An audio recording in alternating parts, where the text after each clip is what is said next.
좋은 아침입니다. 오늘 말씀은 사무엘하 7장 1절에서 5절입니다.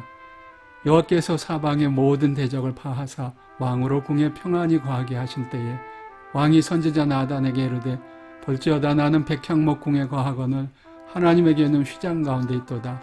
나단이 왕께 고하되 여호와께서 왕과 함께 계시니 무릇 마음에 있는 바를 행하소서.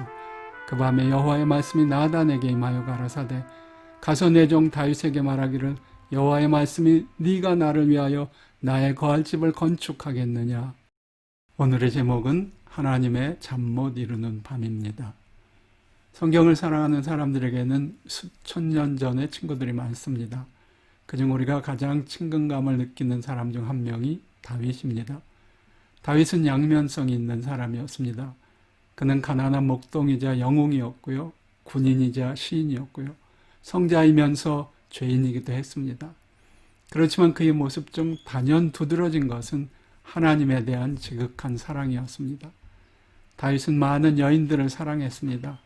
사울의 딸이었던 미가를 시작으로 해서 밧세바, 아비가일 등등 많은 여인이 있었습니다.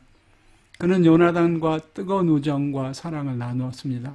그러나 다윗의 진정하고 유일한 사랑은 바로 하나님 한 분이었습니다. 그는 하나님과 끊임없이 대화했고요. 많은 전쟁터에서 하나님과 함께 싸웠고요. 하나님과 논쟁하고 다투기도 했고요. 하나님을 원망하고 하나님을 향해 소리를 지르기도 했습니다.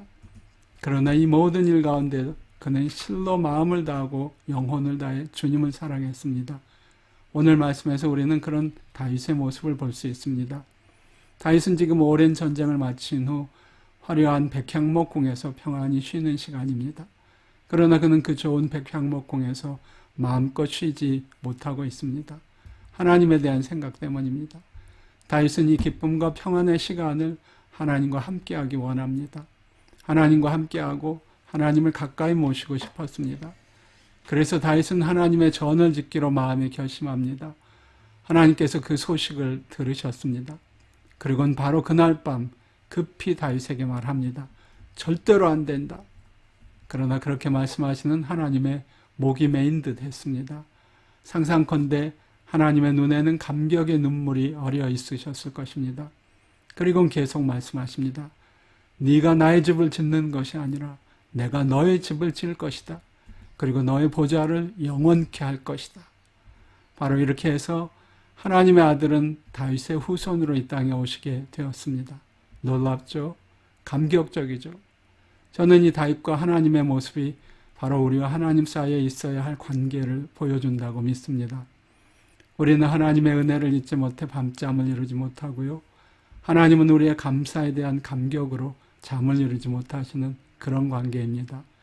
여러분이 하나님을 감동케 한 것이 언제였습니까? 하나님을 감동케 하기 위해 우리는 큰 일을 해야만 하는 것이 아닙니다. 그저 다윗처럼 감사와 사랑으로 가득한 마음을 주님 앞에 드리면 되는 것입니다. 그러면 하나님께서는 하나님의 넓이와 크기를 보여주는 축복으로 우리에게 응답해 주실 것입니다.